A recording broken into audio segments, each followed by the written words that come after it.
No, okay, so my daughter was born early Friday morning at 3:30. Um, Friday the 13th.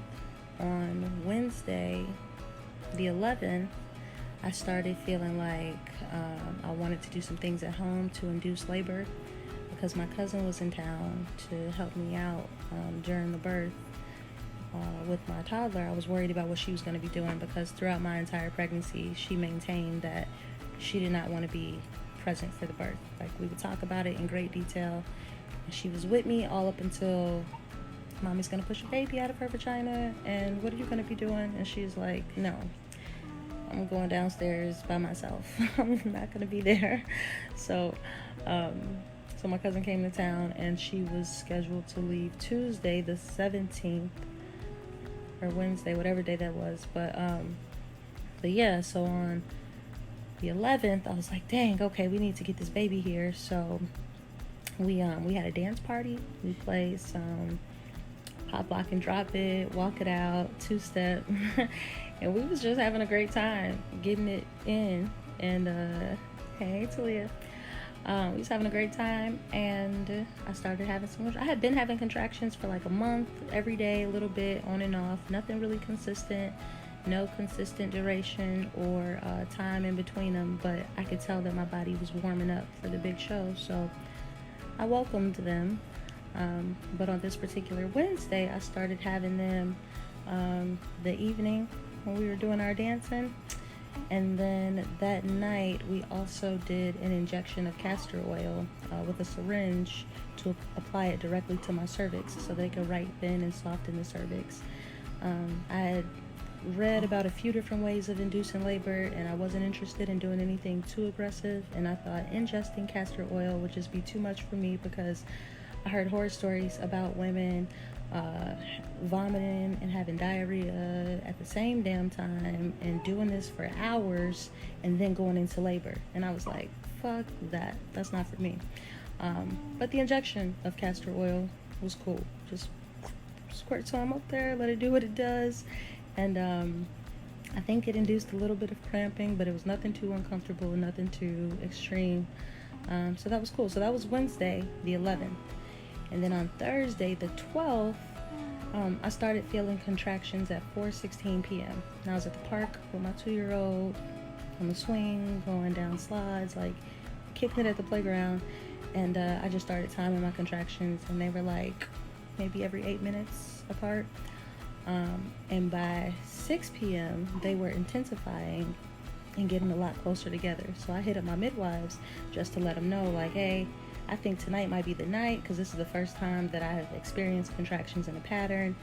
And like, we were planning on going to Barnes and Noble and reading some books and stuff, but I was just like, I feel like I need to go home because my contractions were becoming more and more intense. So and the app that I was using to count my contractions and to track them would give me these updates on what it thought I should do after I would track 6 contractions. It would give me an update on what it thought I should do. And around that time, it was like, you need to go to the hospital, pack your bag, let your people know, and get to the hospital. So I sent a screenshot of that to my midwives. And my midwife was like, oh, okay, I think maybe we should come over and just see how you're doing. And I was like, yeah, that sounds like a good idea. So they came over at about 7:30, and at this time, I knew I was in labor. I was like, there's no way, this baby's not coming tonight. So I was like in between contractions trying to set my cousin up to get my daughter ready for bed, running her bath water, giving her pajamas, transferring stuff from my room to her room, like her nightlight and other sleep aids and stuff like that we use, and just really mentally preparing myself like, oh shit, we're about to have a baby. I'm so excited. So my midwives come over at like 7:30, and I had told them from the beginning that for the most part, my husband and I wanted our alone time to labor. They were welcome to hang out in another part of the house, but I didn't really want them in my labor space until it was time to get down to business. So and I had the room all set up. Like, I have my ancestral altar, and I have these projection lights on the ceiling, and my chakra tapestry, and my celestial sun, and just everything. Like, it's our wellness studio. It's where we meditate and do yoga and stuff like that. And this is where I decided I wanted to labor if I had an evening labor, because I really like the vibe of this room at night. And then I knew I wanted to birth in the bathroom off of my master suite if I wanted to labor during the day, because I really like the sun. I really like the way the sun comes in through the windows, and it's just really bright and beautiful in here during the day. So these were like my stipulations for labor. So being that it was the evening, I'm like, cool, this is gonna go down here in the wellness studio. And with my daughter being upstairs getting ready for bed, I'm like, it's best that I birth down here too. So I wanted them to set up the birthing pool in the wellness studio. Now, we had planned to set up the pool in the master bath, so the adapter for the hose was on the sink in my bathroom, and my husband went to go get it, and he was having a hard time getting the adapter off the sink, and when he did get it off, the piece had rusted and it was broken.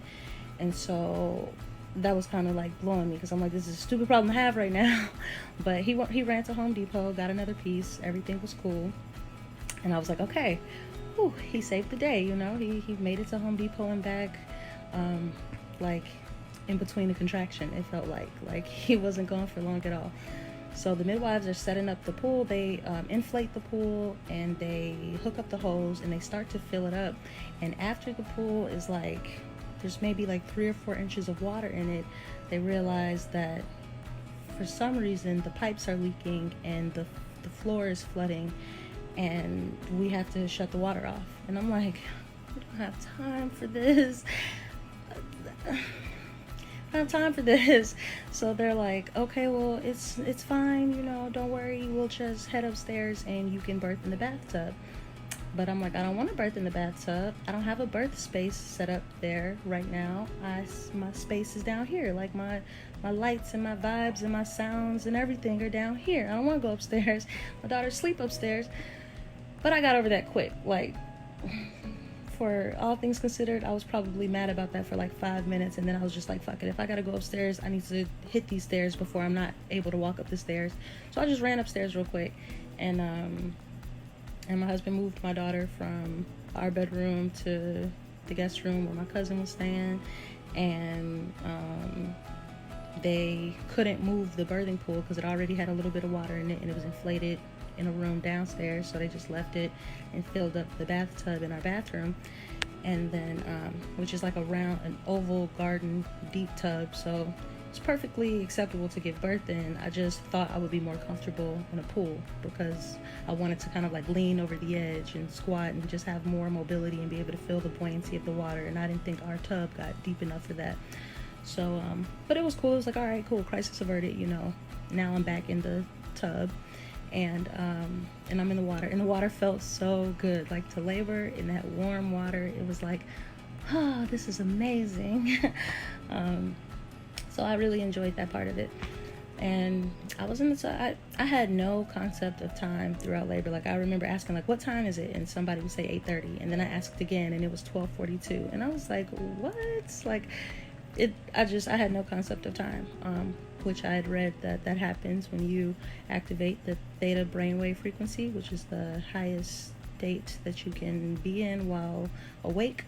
And so, yeah, very similar to like that of passionate lovemaking. You just lose track of time, and you don't really know, what's going on. And also, while you're in this brain frequency, you have the ability, or people have the ability, to train to your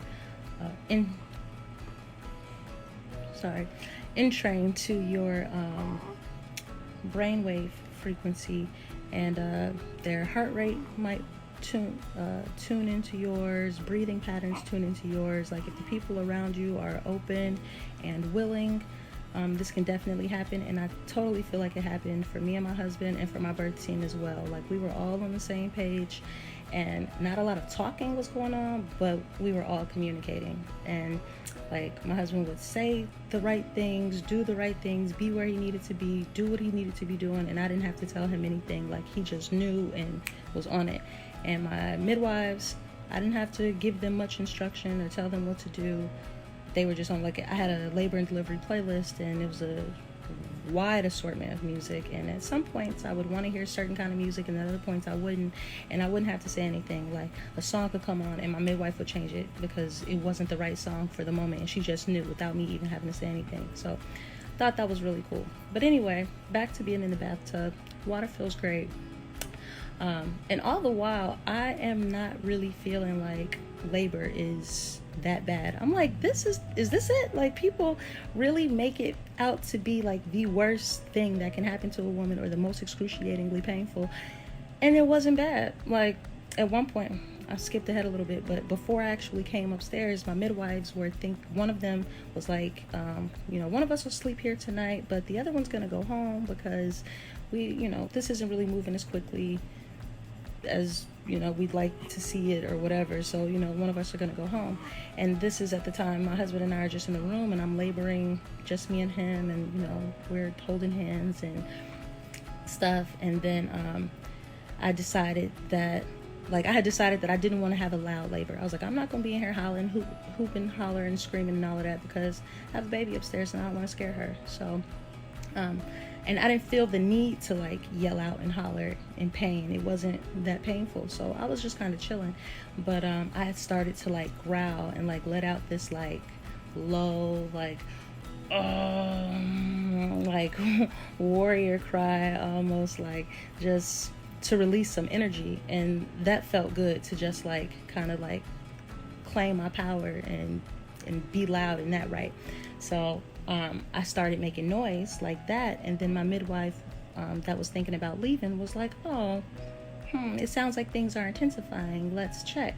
And on Wednesday I had a midwife appointment, and I had said I wanted to get my membrane sweeped, and I wanted them to check to see if I was dilated at all, and they couldn't feel my cervix. All they could feel was the baby's head, because she was so low. They were like, we can't even get around her head to feel what your cervix is doing, because she's so low. So at this point, when I start yelling, they're like, that's an indicator that labor is progressing. So that's when we decided to get in the pool, and then we ran into the issue, and then I came upstairs and got in the tub. So now we're back up to speed on that.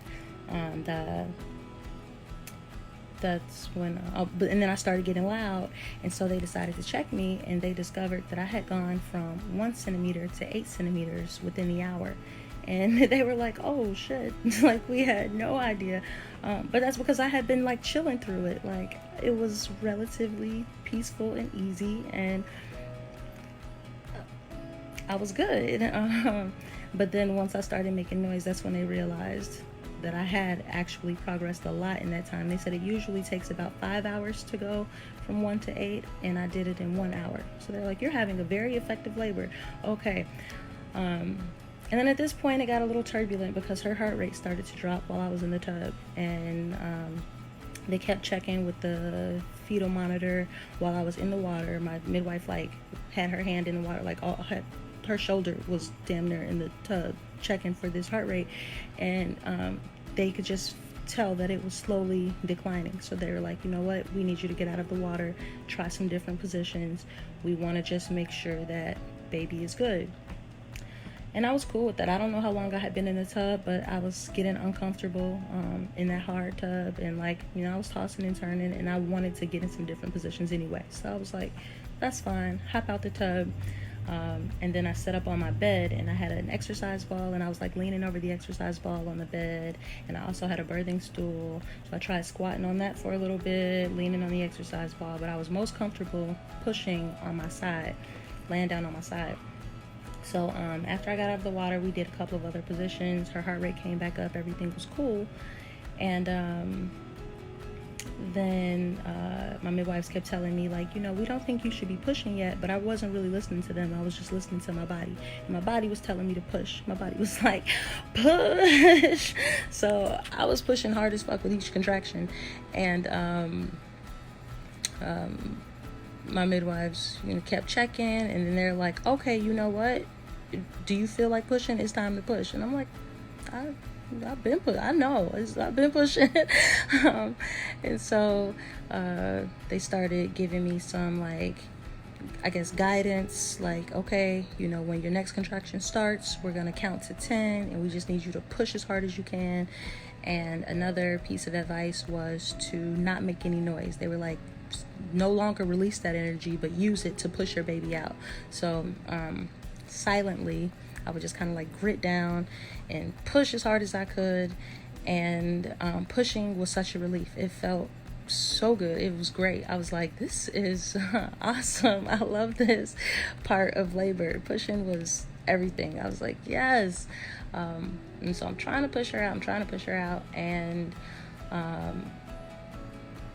they realized she has shoulder dystocia. Her left shoulder got stuck in my pelvis, and her hands were like clasped across her chest. And so usually babies' shoulders will collapse for them to come through the birth canal, but because her hands were clasped, her shoulders stayed squared and she just couldn't get through.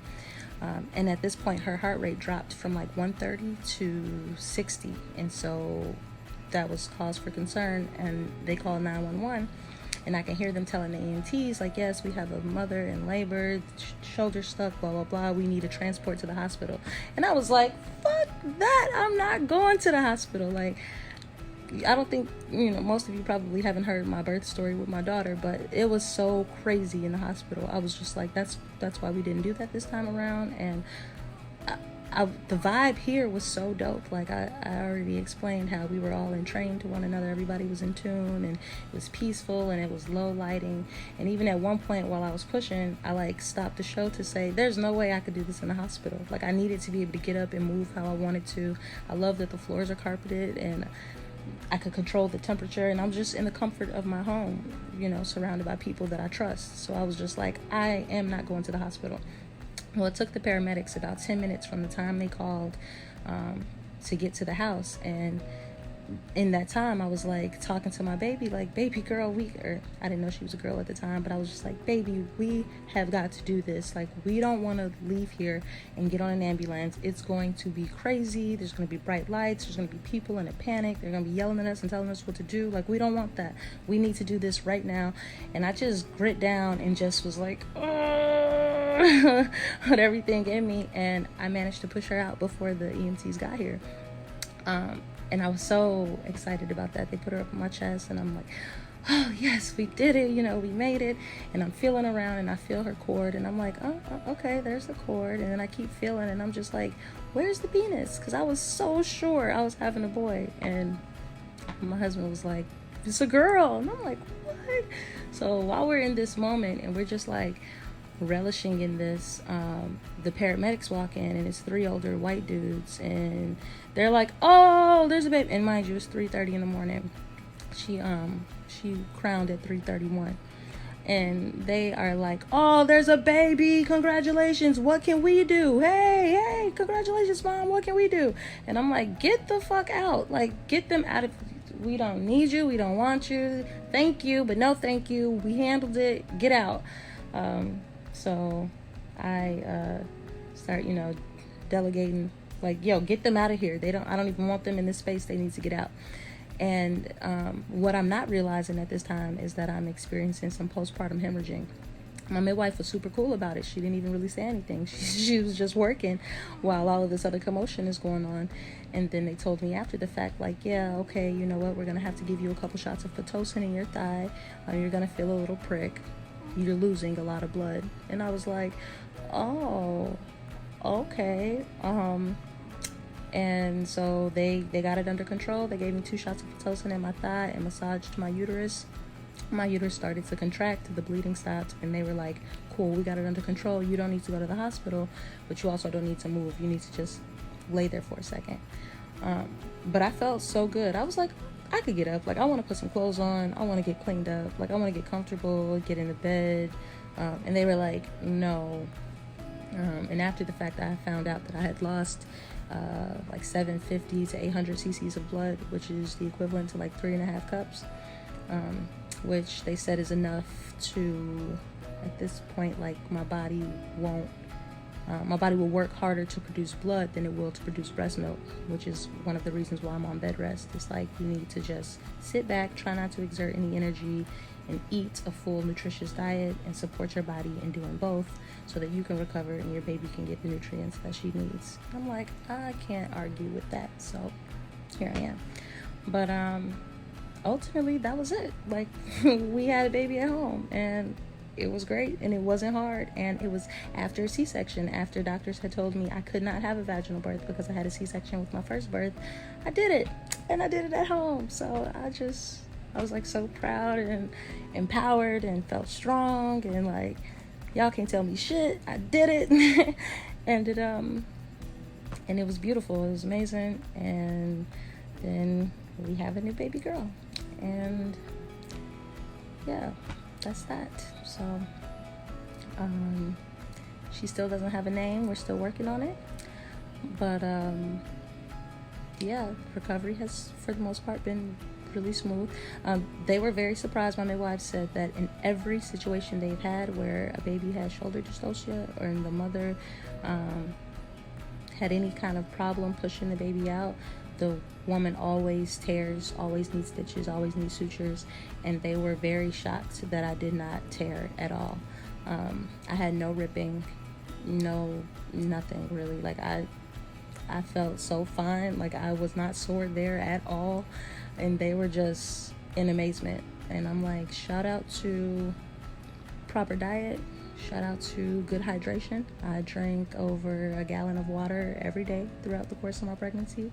And then I got adjusted once a week at a chiropractor throughout the course of my pregnancy. And I'm like, just shout out to holistic care and taking care of myself, because I did not rip or tear. Given the fact that at one point the baby's head was out, her shoulders were stuck, and my midwife stuck her hand in there to try to push down and give her room to come out. So I mean, there was a lot of stretching, but no tearing. So very happy about that. And then once they finally did give me the green light to get up and go to the bathroom and try to clean myself up a little bit, they were like, look at me, don't look down, because you're going to be lightheaded, you're going to be dizzy, you lost a lot of blood, we don't want you to pass out. And they were so hyper vigilant about it, but I felt fine. And I was like, they're like, you're not lightheaded? And I was like, no. And I walked to the bathroom and I used the bathroom, and then I was trying to clean myself up, and they're like, okay, you need to go sit back down. And I was like, okay, give me a second, let me put on some dry clothes, because when I got out of the tub I never changed. So I'm like, let me just get comfortable, and snuggle with my baby, and then I'll sit, but let me get comfortable first. And they were like, you're so much more mobile than most mothers after giving birth. And I was like, I feel fine. I don't feel like I just pushed out a whole human. I had good energy and I was chilling. And they were like, wow. They were in awe of my bounce back after we got over the hump of getting her out. It's I was good. I was fine. I was talking to them like I'm talking to y'all right now. And they talk about the ring of fire when the baby's head first comes through, because you got this little hole, and then the head comes out and you can feel it. And to me, that was the most painful part of pushing, but it lasted 2, maybe 3 seconds. It was oh shit, I felt that, okay. But then it was I felt her head be out, and then it wasn't hurting anymore, and then I felt the rest of her body come out, and that didn't hurt. And then 5 minutes later I birthed the placenta, and my midwife was like, do you think you could push the placenta out now? And I was like, and she was like, oh, there it is. And I was like, oh, cool. I didn't even feel that. And so relative, it just wasn't as bad as people make it out to be. For all of you new or expecting moms that are contemplating natural birth, the contractions were not that bad. But I do believe it's because I fully understood what my body was doing in the process, and I was not afraid. Fear will work against you. It will cause you to produce adrenaline, which will work against your body, producing oxytocin, which is what you need for an easy delivery. So it's as long as you understand the process and you don't fight it and you don't resist it, you surrender to it, it's cool. It's super cool. And pushing was cool. And I felt that initial sting of her head coming out, but once it was out, we were cool. And then, yeah. And then I had my baby, and I had my placenta, and we kept the cord attached. We did the lotus birth, which we did for my daughter. It took 4 days for her cord to come off. And with this baby, it took about a day and a half. She let her cord go Sunday morning, and she was born Friday morning, so 2 days, I guess. And I was just like, wow, first milestone. Like, oh, you let it go already. But I think that's the difference between being in the hospital and being at home. She was calm. She was loved and supported, and she felt safe. And my milk came in so much quicker this go around versus after having had a C-section. And I believe she trusted her new source of nutrients to provide for her. So there was no reason for her to hold on to her placenta, so she let it go. And yeah, it was a beautiful experience. I don't have any complaints. I couldn't be happier about it. It was just amazing. Like, everything didn't go according to plan. We had some hiccups, but our resilience was dope. Everybody bounced back. Everybody did what they needed to do, and we made it. And I had a healthy baby at home after a C-section. So, that's it. I love telling this story, and I love talking about it. And so for anybody that's considering it or has any questions, do not hesitate to hit me up. I am more than willing to talk to you about your birth options, and you being the subject matter expert on your birth and totally in control of your birth experience. And don't let these doctors scare you, and don't let these hospitals discourage you from doing birth your way. You are a woman, and you completely have the power to birth your way. Women have been doing it for many millennia. Like, the hospitals are barely a tick on the timeline in the grand scheme of things, of how long women have been birthing outside of hospitals. Like, hospitals have been here for just a second. They fully don't even understand what natural birth can be because of the training and the interventions and everything else. But we totally have the power. We can do it. We are designed to do this. Our bodies are made to do this, and I'm here for it. If anybody has any questions or wants to talk. So that's it, y'all. Thank you so much for tuning in, and I will talk to y'all.